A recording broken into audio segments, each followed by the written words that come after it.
I created a survey. 402 dancers responded, and I spent weeks digging into their answers. Why? Because rejections in tango shape how we invite, how we feel, and how we experience tango in general. I wanted to really understand it. Not just the numbers, but the stories behind it. Curious to see what I found out? Let's have a look together. Welcome to Goodnight Tango, your channel about tango in real life. I'm Christos, I'm dancing tango for 9 years now, and for the last 4 years I'm writing about that in my blog. This video is the fourth and last in the series of videos analyzing the results from the survey about rejections in tango. In the first one, we saw about the general results from the survey. In the second one, we analyzed what influences our view, our meaning that we assign to rejection. In the third one, we saw what shapes our emotional reaction and what is the connection between different things and our emotional reaction. In this video, we're going to see some final results about the rejections and our Milonga experience in general. So without further ado, let's move to the first question that we didn't analyze further in the previous videos, and that was about the post-rejection behavior. So the question was, after a dance rejection, what do you most often do? There were 5 different possibilities: try to invite somebody else, isolate for a little bit and come back later, be reluctant to invite somebody else for some time, talk to some friends, or leave the event in general. So from what we see here, we see that there is a very small percentage of people that have answered in the 4 answers that have to do with leave, friends, reluctant, or isolate. And the vast majority of people said that we are going to try again. We're going to try to invite somebody else, not again the same person, but somebody else. So basically, I think I should have asked, after how many rejections in a row do you leave the Milonga?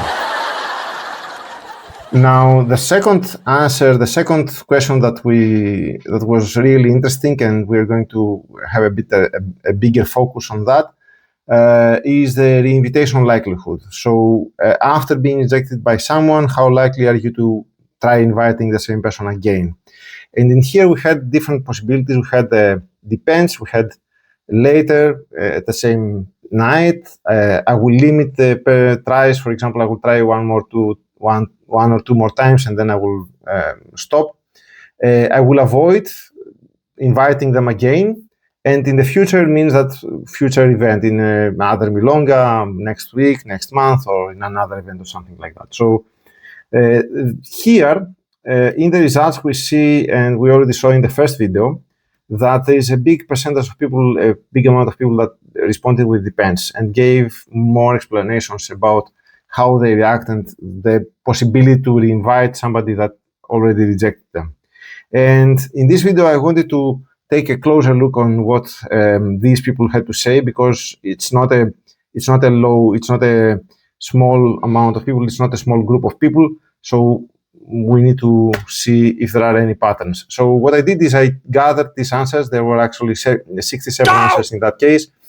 I took all the texts that people have inserted in the free text answer, and I inserted them in ChatGPT. And I asked to pick, to give me the main themes that we could find out from the answers. So group the answers into themes and find out which are the main themes that come up from all these 65 answers. And I got 7 themes. So basically about 10 answers in each theme. So we can see like we have 7 themes of answers. The first one is that it depends on the reason or the type of the rejection. So many respondents, as ChatGPT says, many respondents says that the reaction depends on whether the rejection felt situational, whether it seemed personal, whether there was an explanation or a context behind it. So all these kind of, not the view that they assign, but maybe even if there was an explanation, an explicit explanation, plays a role in the likelihood to reinvite the person.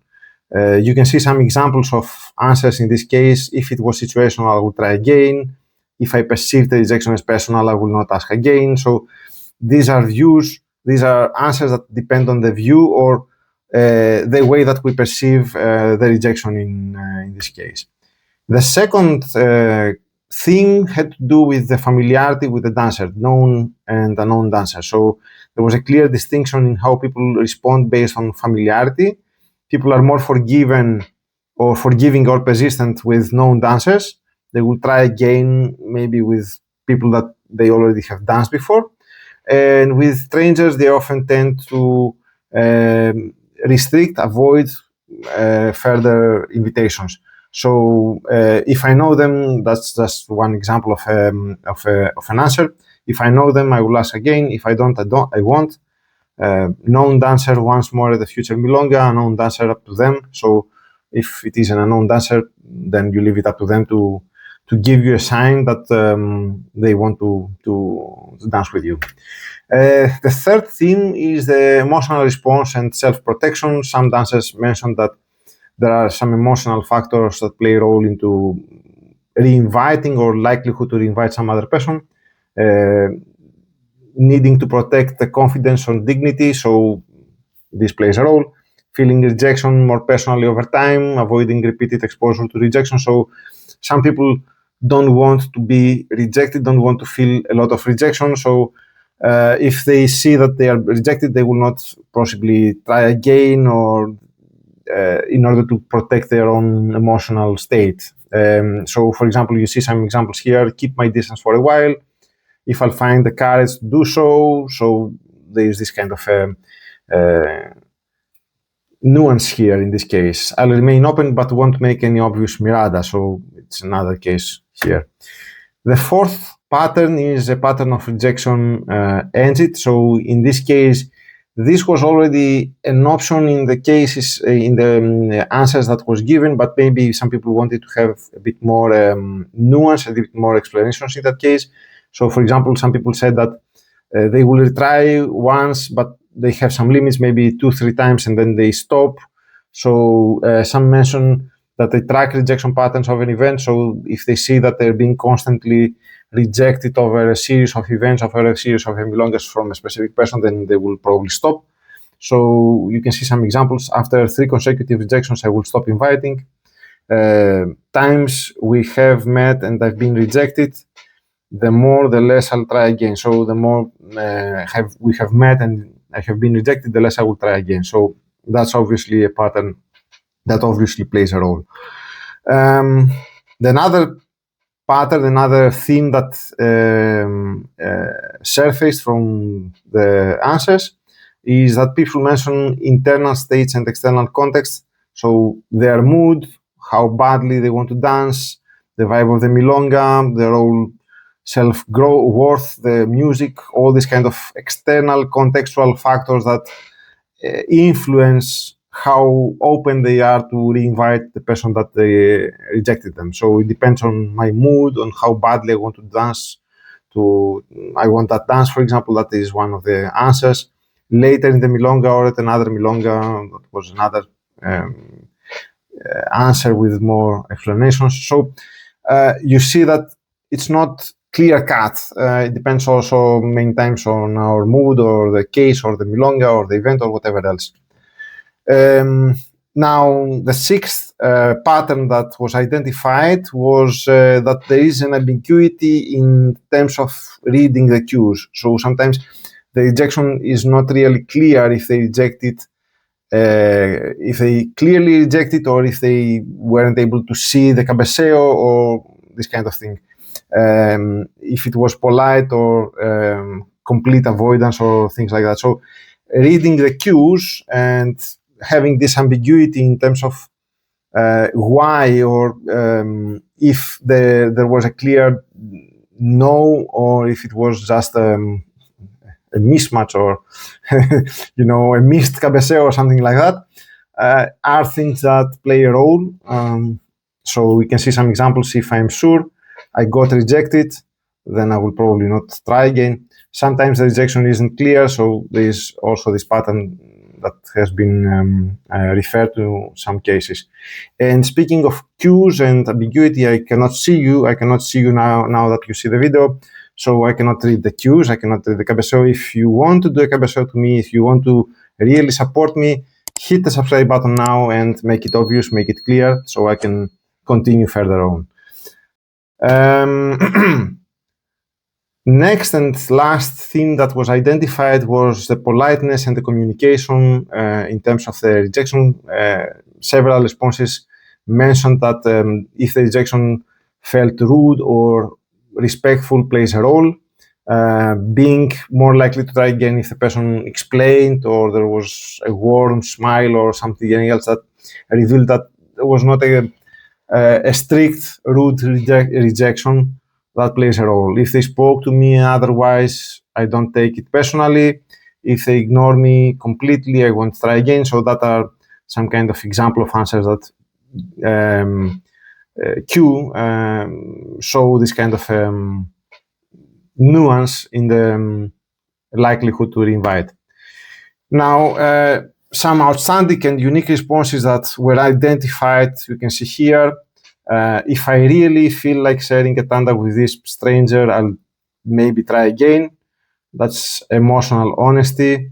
Some retry attempts work if they saw me dance later. That is something that has to do with maybe reputation or observed skill in the Milonga. So if you are a stranger in the Milonga, after some time, if people see you dance, maybe you have better chances, and that plays a role. If it's someone I don't want to block from choosing me, I'll avoid being too insistent. So reflects deep empathy and respect for autonomy. So in this case, the dancer says that, okay, I don't want to block them from by dancing with me from dancing with somebody else that they probably want to do. So I won't insist in the cabeceo. I won't insist in the invitations.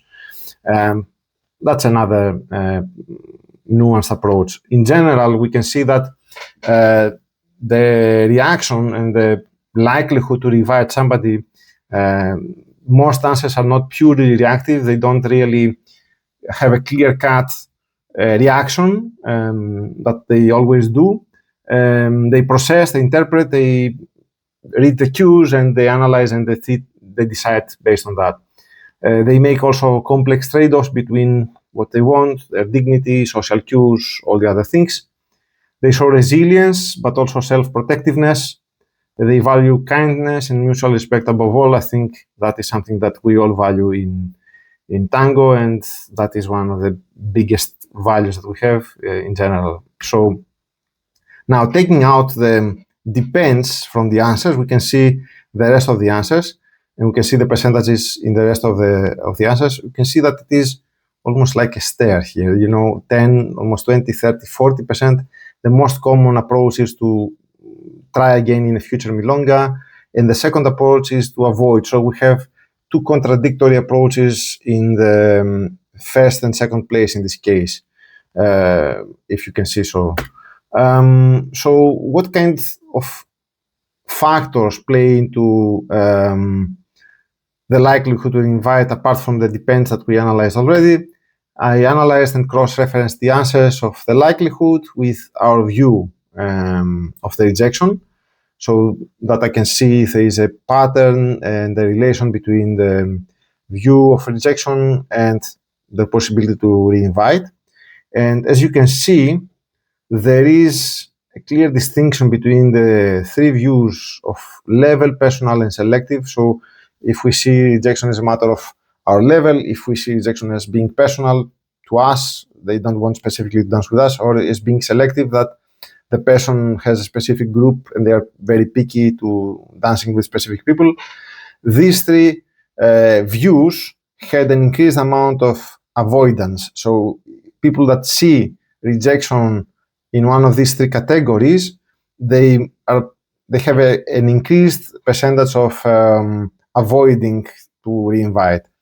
When we see rejection as a situational thing or as nothing, as meaning nothing, then this is reduced by about 10% or even more, 15%, I would say, to 21% here. So this is one of the really interesting results.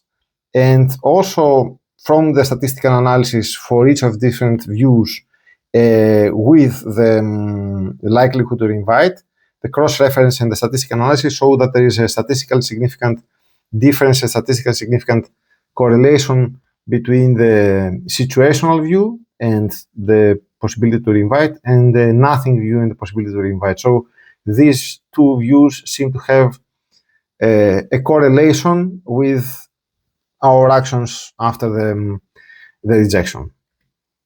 Now, emotional reaction to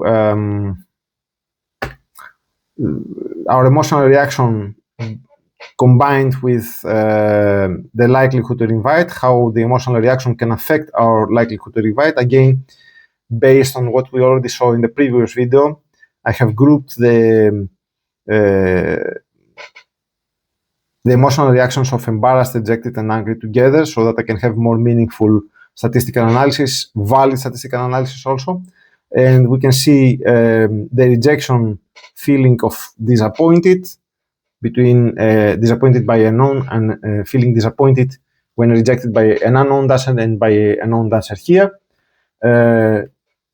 And how we react, the possibility to reinvite in this case. So the emotional reaction of being indifferent and the emotional reaction of being embarrassed or rejected. The one thing that you can see is that the emotional reaction of disappointed and indifferent, so when we are disappointed or indifferent, the behavior of the possibility to reinvite somebody is pretty much the same. You can see the distribution between the different possibilities are pretty much similar. There is not much difference. Either the rejection comes from a known or an unknown dancer. It does make big difference. But there is a very different approach and a very different result and image in this case when we feel embarrassed, rejected, or angry. In these cases, we are most likely to avoid, as you can see, and less likely to try again later or try again a couple of times or in a future event or whatever else. So by feeling rejected, embarrassed, or angry, we are avoiding most probably to reinvite that person.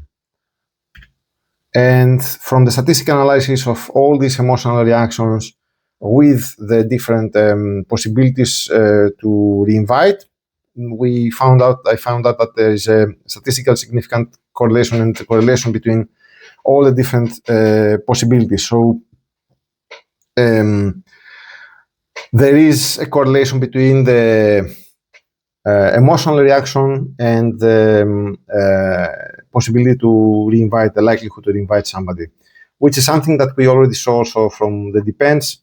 There was a theme between the other themes that said that based on my mood, based on my emotional reaction, based on the cues, these are all playing a role in the possibility to reinvite somebody that already rejected us. Now, before we move on to the key takeaways, I want to remind you that if you like the presentation, if you like the analysis, and you want to get the presentation for free, there will be a link in the description where you can sign up, and I will send you the presentation for free, the whole presentation of all the 4 videos in the series of this survey analysis. So without any further ado, let's move on to the key takeaways. From this presentation, we see that the likelihood to reinvite has a lot of different nuances. We see the different themes that emerged from the analysis of the depends answer, like the type of rejection, the familiarity with the dancer, the protection of our emotional state, the rejection patterns, the mood in the Milonga or the event, whatever else. All these kind of things play a role. There is a not clear-cut reaction or a very strict reaction that we can identify that groups of people, like for example, male dancers or followers, for example, are responding most in this way or the other way. But mostly it has to do with many other factors. And also, as we saw, one of the factors that plays a big role, and we can cross-reference with the previous questions, is the emotional reactions. The emotional reaction to rejection plays a big role in how possible it is to reinvite that person. Indifference and disappointment relate a lot with increased likelihood to reinvite, as we already saw from the graphs. Now, closing this series of 4 videos in analyzing the different results from the survey, I would like to have some moment to present some overall results, some overall takeaways from this survey. And I will start by saying that, okay, in the beginning we saw that some demographic factors might relate with how we view rejections. We saw that, for example, followers tend to take rejection more personally. There is a correlation there, or for example, older dancers tend to take maybe more personal rejection.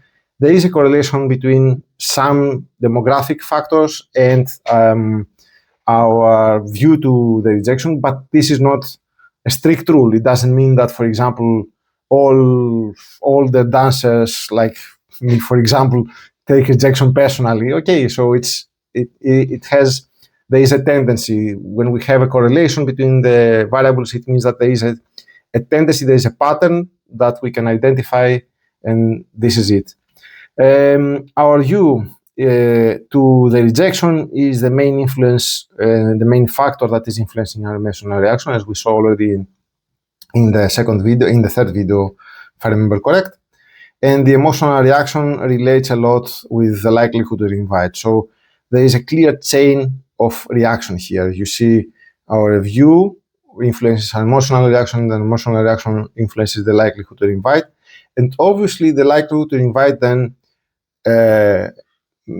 gives us the possibility, or makes the experience in the Milongas much easier. If the number of people that we avoid dancing with is increasing every Milonga that we invite, then obviously day by day, week by week, there will be a big blacklist, and our experience in the Milonga will not be pleasurable in the end. So it's obviously not a good experience when you go to the Milonga and half of the people in the Milonga are people that you don't want or you avoid dancing with. Okay, so the experience in the Milonga has to do with all this chain reaction that we have seen here. Now, as we always have seen, the level as a view of rejection, like for example, they don't want to dance with me because of my skills, because of my level, is reduced with time. So the more we are progressing in tango, the less we see our level as a matter of rejection, as a matter of the reason of being rejected.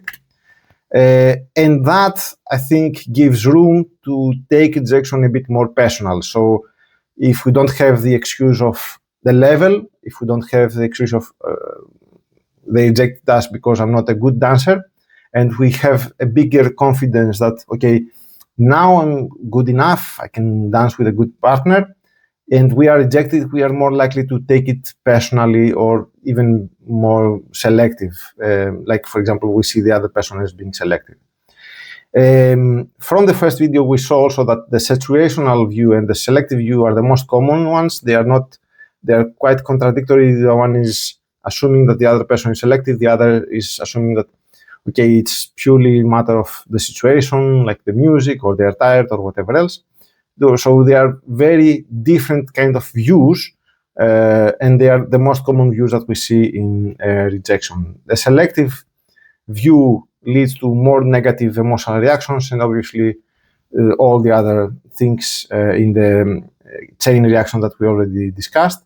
And the situational leads to more likelihood to reinvite than the selective. So when we see the rejection as being situational, we are more likely to persist and reinvite again and again until we sometime make it.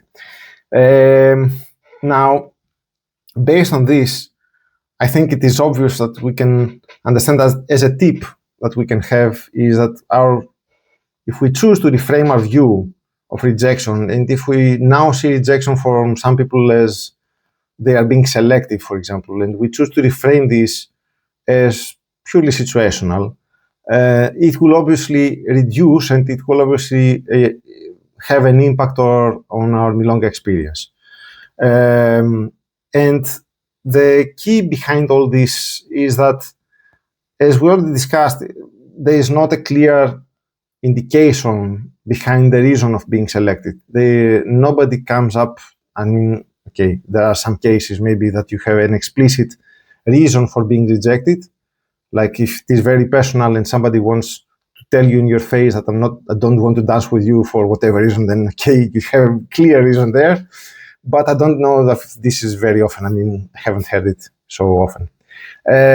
So basically, the view of rejection is our projection of what the other person might think about why they rejected us, of the reasons why the other person rejected us. And if we reframe this mindset and see the rejection as being situational, things will be much easier. And this is a key, this is a pivotal moment in how we handle rejection, because our view then leads to a better emotional reaction, then leads to more likelihood to invite. So it already creates a better possibility for the future. As we already saw, the most useful approaches are looking at it as situational or as nothing. Nothing was a view that wasn't selected very often, but also has a similar pattern in terms of the chain reaction with the situation. So it doesn't lead to very negative emotions. It leads to also increased likelihood to invite. So try to see things more relaxed. See it as being situational or nothing. And I know the advice is not really easy. And sometimes when you're rejected multiple times by the same person, it's highly unlikely to see it as situational, right? I mean, you get the memo. It's 1, 2, 3 times you're rejected. You cannot say that it is because they didn't see me or because they don't like the music or whatever else. It is very easy to categorize it as they are being selective.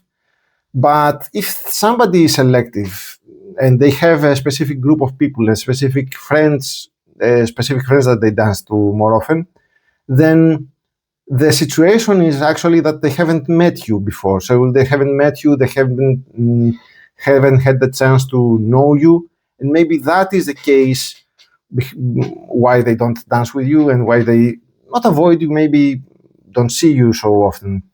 But if you choose to insist that this is a selective view, so then they are selective, in the end, you end up shutting down and limiting the possibilities sometime in the future to dance with that person. So if you think that the other person is selective, after sometimes we have already seen, you avoid inviting them. And in the end, you avoid inviting them, and then in the end, you are not really paying attention to them. And if at some point their view or whatever reason they change and they want to dance with you at some time, you probably won't realize it. You probably miss it. So keep an eye open and don't take it so personal, like don't assign that kind of meaning that they are selective. Try to catch yourself when you feel like that, to catch yourself when you see rejection like that, and keep a more open mindset. I think in this case, yes, I know it's not easy. You can still say that they are selective, but you can also say, okay, at some point, maybe they will change their mind. I don't know. Maybe not. I don't know. But keep an eye open. Okay. And that is the final message that I would like to put out, is that in the end, even if they are selective, if you are rejected often or whatever else, what matters is showing up in the Milongas, going to Milongas again and again, week by week, showing up in the classes, being friendly, smiling, meeting people, greeting people, striking a conversation with other people, so that in the end, people get to know you. And when you know somebody, your view about how they react, your view about how they behave changes. And your view will change about them possibly, and their view might change about you. So there's a bit bigger possibility that this kind of selective view that we see in other dancers not dancing with us, rejecting us, might be reduced. So the main message is show up, be friendly, smile, be kind, and you will see that things will get better. Okay, that's it. Thank you for watching this video and for watching all the series. If you watched all the four videos in the series, don't forget to sign up for the presentation. If you want to get the presentation for free, there is a link in the description. And don't forget to subscribe also to get notified for future videos in this channel. And don't forget to move forward both in the dance floor and in your life. Bye!